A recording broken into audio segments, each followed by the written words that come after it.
Most men try harder to be wanted, and that is exactly why they are ignored. But what if I told you the one thing that makes women chase has nothing to do with looks, money, or words? Stay until the end, because the final principle is the one that 99% of men will never have the courage to apply. Listen carefully, because this is where most men lose before the game even begins. You've been taught that desire is something you negotiate for, that if you show enough interest, enough kindness, enough emotional availability, a woman will eventually choose you.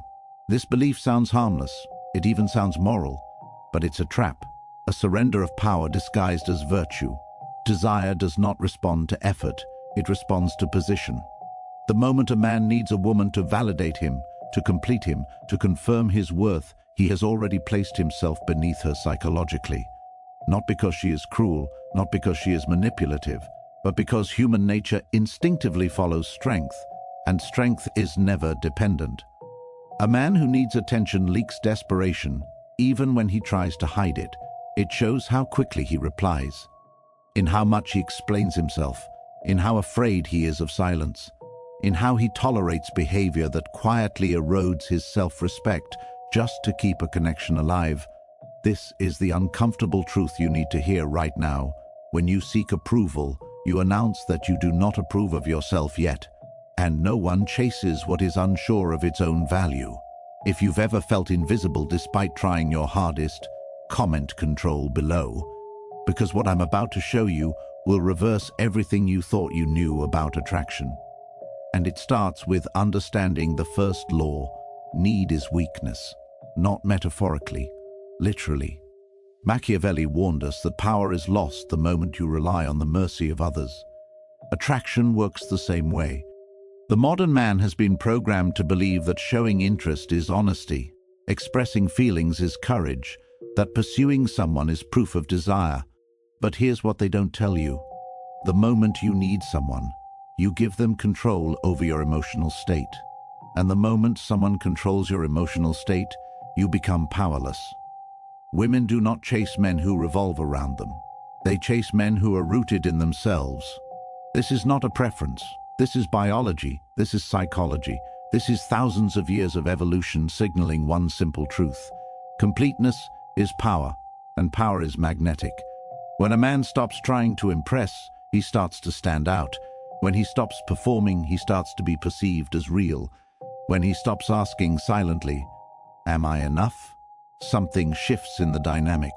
The woman no longer feels like the prize. The interaction becomes neutral ground. And paradoxically, that neutrality is what awakens desire. Think about the last time you were genuinely interested in someone. Did you chase people who chased you first? Or were you drawn to the person who seemed unbothered by whether you stayed or left? The person whose mood didn't rise and fall based on your attention. The person whose identity wasn't shaped by your acceptance or rejection. That person had something you couldn't control. And what you can't control, you obsess over. This is why chasing never works. Chasing implies an act. It implies urgency. It implies that your life is on pause until she decides. And nothing kills desire faster than a man whose life waits for someone else to begin. You've been told that persistence pays off, that showing up consistently proves your value. But persistence without position is just begging with patience. And begging, no matter how polite, will never create attraction. Need announces that you are incomplete, that you require external validation to feel whole. Your emotional stability depends on someone else's response. And the moment a woman senses this, even subconsciously, the dynamic is over. Not because she's heartless, but because dependency repels. It always has. It always will. Here's the shift. Power begins the moment you remove urgency, when you stop needing a response to feel calm, when you stop needing validation to feel worthy, when you stop needing attention to feel alive. At that moment, attraction stops being something you pursue and becomes something you allow. This is not about arrogance. Machiavelli despised foolish pride. This is about self-command, about emotional sovereignty, about being so grounded in your own direction that whether she stays or leaves does not destabilize you. And here's the uncomfortable truth. Women sense this instantly, not logically but instinctively. They feel that when a man chooses them from abundance versus clinging to them from emptiness, one creates desire, the other creates obligation, and obligation never excites. When a man no longer needs, he becomes rare, and rarity is the foundation of value. But rarity alone isn't enough, because once a need disappears, something else must take its place. This is where most men fail.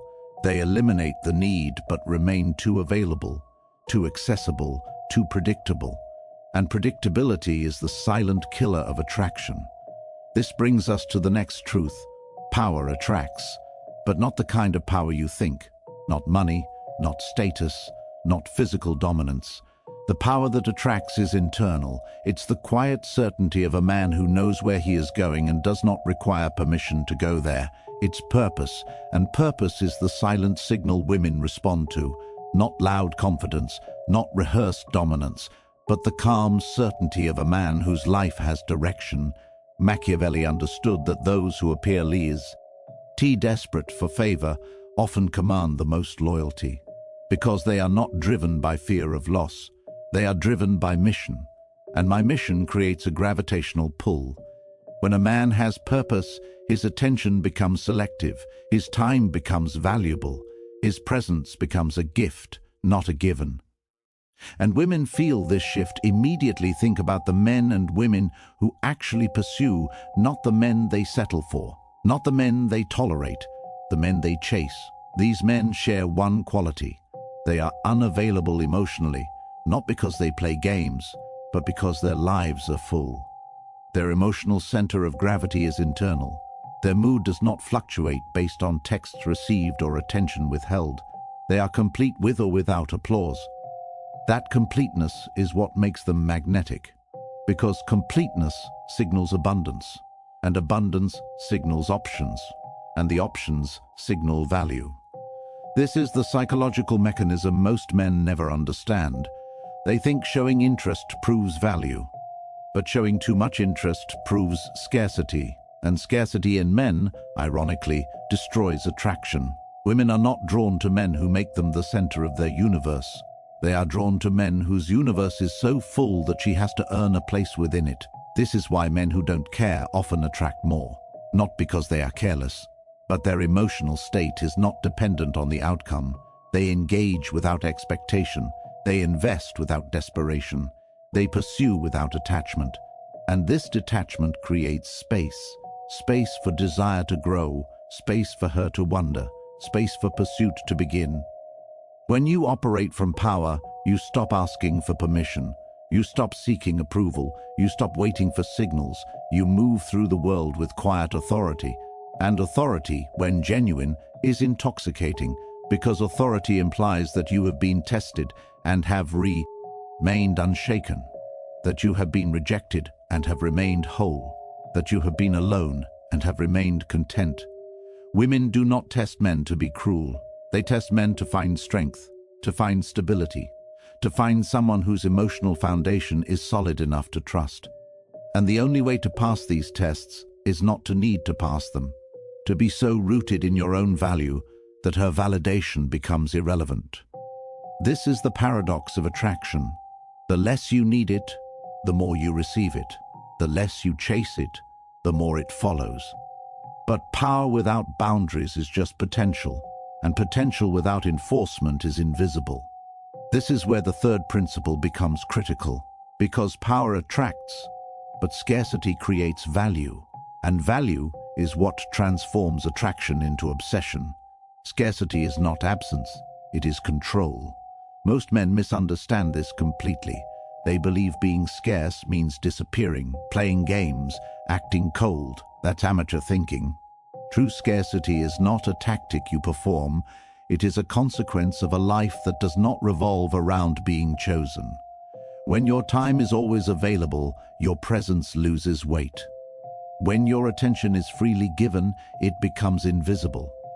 Human nature does not value what it can access at will.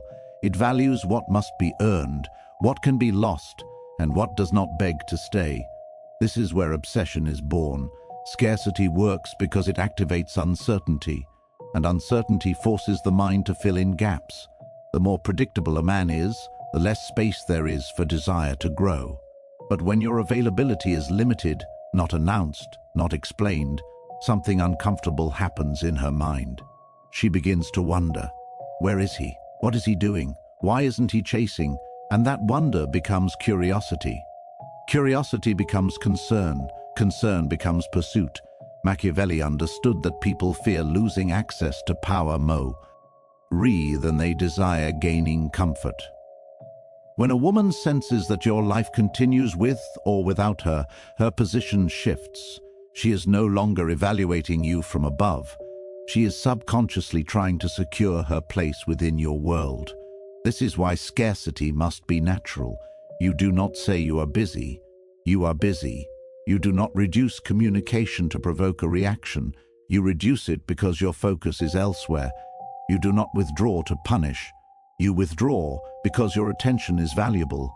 When scarcity is forced, it feels manipulative. When it is genuine, it feels powerful. And power, again, is what desire responds to. The man who has direction does not overextend himself. He does not overinvest early. He does not pour energy into uncertainty. His attention flows where there is alignment, where there is respect, where there is reciprocity, and this selectiveness quietly communicates something most men never realize they are lacking. Standards. Standards create contrast. When a woman is used to men over-giving, over-texting, overstaying, your restraint feels different. Not cold, not cruel. Different, and difference creates curiosity. Curiosity evolves into concern. Concern evolves into pursuit. This is the psychological shift that changes everything. The one who controls access controls influence. Scarcity reframes the dynamic. You are no longer trying to prove your value. Your value is implied by how carefully you distribute yourself. Every delayed response, every choice to prioritize your mission over attention, every calm refusal to chase communicates that you are not operating from fear of loss. Fearlessness is intoxicating. And here's the detail most men ignore. Scarcity is not about doing less. It is about tolerating less. You stop stretching yourself thin to maintain a connection. You stop sacrificing self-respect to preserve attraction. You stop rewarding inconsistency with loyalty. You allow silence to exist without rushing to fill it. You allow distance to form without panicking. You allow her to wonder without reassurance. This is where obsession deepens, not because you are manipulating emotion, but because you are no longer managing it for her. If this hit uncomfortably close, type scarcity below, because most men will hear this and still choose comfort over control. But the few who apply this will notice something unsettling at first. The less they pursue, the more they are noticed. But scarcity alone creates tension, and tension without clarity can turn into confusion. To maintain authority, to transform obsession into respect, you must understand the next principle. Standards create leverage, and leverage is what separates men who are tolerated from men who are pursued. Standards are not rules you announce, they are boundaries you enforce. Most men confuse standards with expectations. They tell women what they want, they explain what they deserve, they communicate what bothers them, and then they stay when those things are violated. This is not having standards. This is negotiating respect, and respect is never negotiated. Machiavelli wrote that it is better to be feared than loved if you cannot be both. Not because fear is ideal, but because fear implies consequence. Standards work the same way. They imply consequence. They communicate that access to you is conditional, not on perfection, not on submission, but with respect. And the moment respect is absent, so are you. This is what most men are terrified of. They are afraid that enforcing standards will push women away. And they're right, it will push the wrong women away. The women who do not respect boundaries, the women who test limits, the women who operate from entitlement. And that is exactly the point. Standards filter. They separate women who see you as an option from women who see you as a priority. When you have standards, your behavior changes. You stop explaining yourself.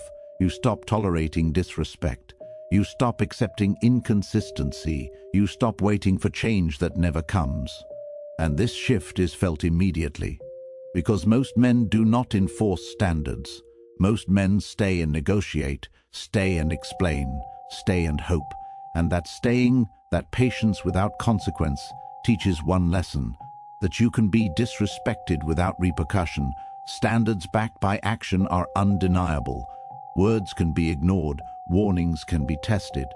But action is final. When you remove yourself without resentment, you demonstrate self-command. You prove that your peace is more valuable than any connection. This is rare. Most men threaten to leave but stay. Most men explain their pain but accept the behavior. Most men try to negotiate respect. And here's the truth. The moment you explain your standards, you've already lowered them.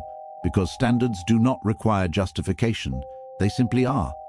A man with true standards does not argue his worth. He does not defend his boundaries. He does not convince anyone of his value. He simply withdraws access when boundaries are crossed, quietly, calmly, permanently if necessary. This is what creates leverage.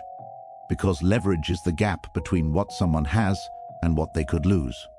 When a woman realizes that access to you is not guaranteed, that your presence is conditional on respect, the dynamic reverses. She is no longer testing you. She is measuring herself against your boundaries. And that measurement is where attraction transforms into pursuit. But standards without the next principle are just boundaries. They create respect, but not depth. They establish a position, but not a fascination. Because the next law is what makes everything stick. Silence is pressure. Silence is not emptiness. It is weight. Most men are terrified of silence because silence removes control. When there are no words, no explanations, no reassurance, the mind begins to work on its own. And the mind, when left alone, rarely rests. Machiavelli understood this deeply. He knew that influence is strongest not when you speak more, but when you make others think more. Men who talk too much reveal too much. They expose their intentions, their insecurities, their emotional dependence. Every unnecessary message, every clarification, every attempt to smooth tension weakens their position. Not because communication is bad, but because excess communication signals fear. Fear of misunderstanding, fear of losing control, fear of being forgotten. Silence signals the opposite. A man who can remain calm without filling the space shows mastery over himself. He is not driven by impulse. He does not rush to fix discomfort. He allows things to unfold without interference.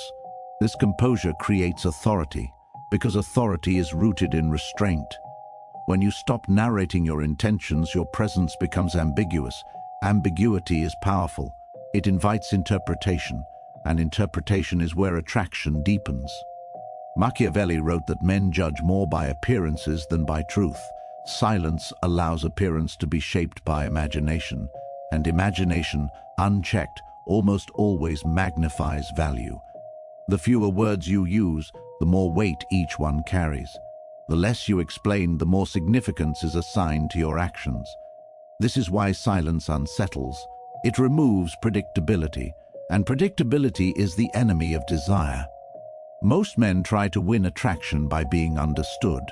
Powerful men understand that being slightly misunderstood is far more effective. Mystery is not created by deception, it is created by discipline, by refusing to expose every thought, by resisting the urge to react, by letting others project meaning onto your calm. Silence also filters behavior.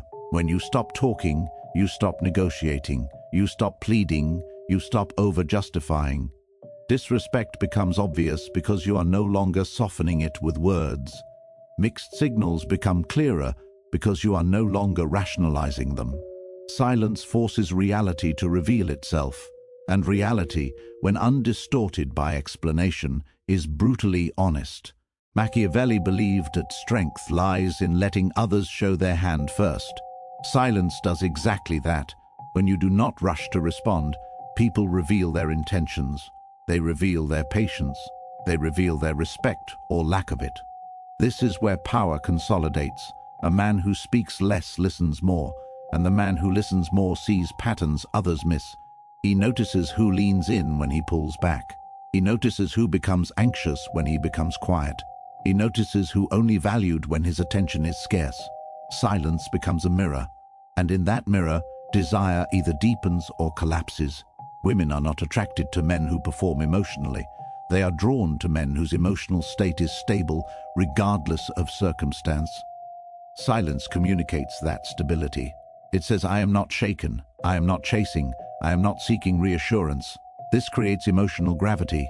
The conversation no longer feels like a transaction, it feels like a test, and the one who speaks least usually controls the direction of the interaction, not through dominance but through presence.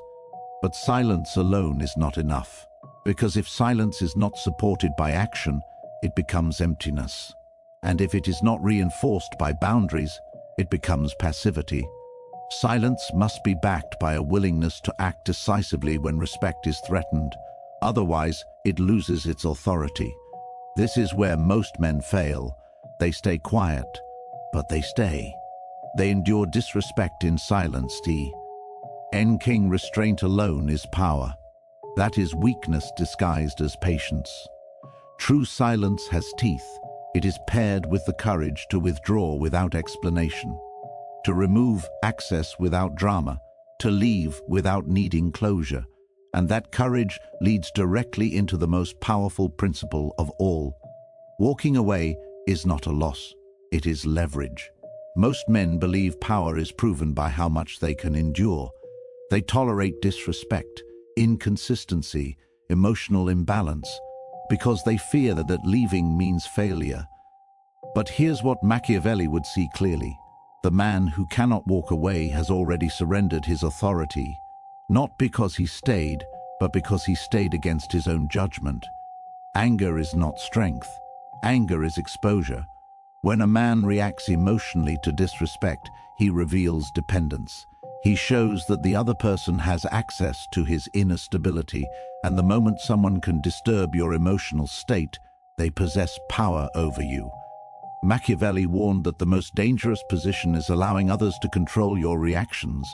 Walking away without anger is the highest form of dominance, because it denies the other person the satisfaction of influence.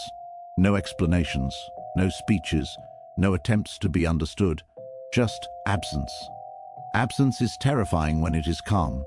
When you leave quietly, you do not give closure. You do not create drama. You do not give emotional feedback. And this silence after withdrawal forces reflection. The mind replays interactions. It reevaluates behavior. It questions what went wrong. This is where respect is either restored or permanently lost. A man who leaves calmly communicates one thing above all else. He has standards that exist independently of desire. Machiavelli believed that fear of loss governs human behavior more strongly than hope of gain. When a woman realizes that access to you is conditional, not on her beauty, not on her attention, but on her respect, the dynamic reverses. She is no longer testing you. She is measuring herself against your boundaries. This is where attraction transforms into pursuit. Because boundaries backed by action are undeniable. Words can be ignored, warnings can be tested, but action is final. When you remove yourself without resentment, you demonstrate self-command. You prove that your peace is more valuable than any connection. This is rare. Most men threaten to leave but stay. Most men explain their pain but accept the behavior. Most men try to negotiate respect, and negotiation is a fatal error. Respect is never negotiated. It is enforced by presence and absence.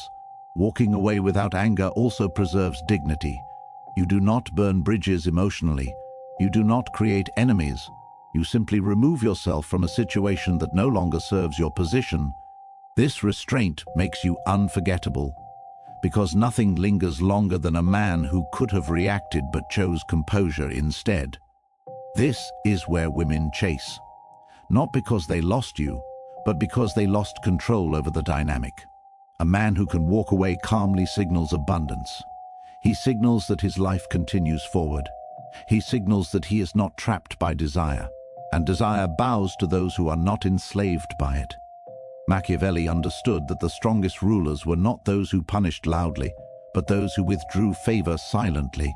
Favor, once removed, creates longing, and longing drives pursuit. But walking away is not the end of the strategy. It is the proof that all previous principles were real. That need was eliminated. That scarcity was genuine. That silence was intentional. Those standards were enforced.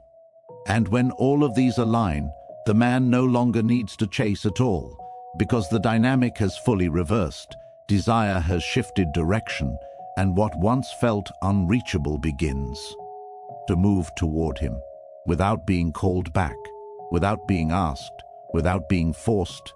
This is the final truth, the one Machiavelli would leave you with if he were speaking today. Attraction is not built by persuasion, it is built by position. The man who is chaste is not the one who tries hardest, explains most, or stays longest. He is the one who governs himself so completely that others must adjust to him. When you remove need, you reclaim power. When you become scarce, you create value. When you master silence, you command attention. When you walk away calmly, you enforce respect. These are not tricks, they are laws of human nature, and laws do not require belief to function. The world responds to certainty. Women respond to emotional self-command, and nothing is more compelling than a man whose identity is not for sale, whose time is not free, and whose peace is not negotiable. Most men will hear this and return to old habits. They will chase comfort instead of control, validation instead of direction, presence instead of respect. But the few who apply this will notice something unsettling at first. The less they pursue, the more they are noticed. The less they explain, the more they are remembered. The more willing they are to lose, the more they are pursued. This is not about women, this is about power. And once you understand that power is internal before it is external, attraction stops being something you hunt and becomes something that finds you when you are no longer looking. If you're done begging for attention and ready to be respected, subscribe, because what I just gave you is what 99% of men will never have the discipline to apply. Drop Power Ice Internal in the comments if this changed how you see yourself. And remember this, the man who needs nothing controls everything. Now go apply what most men won't.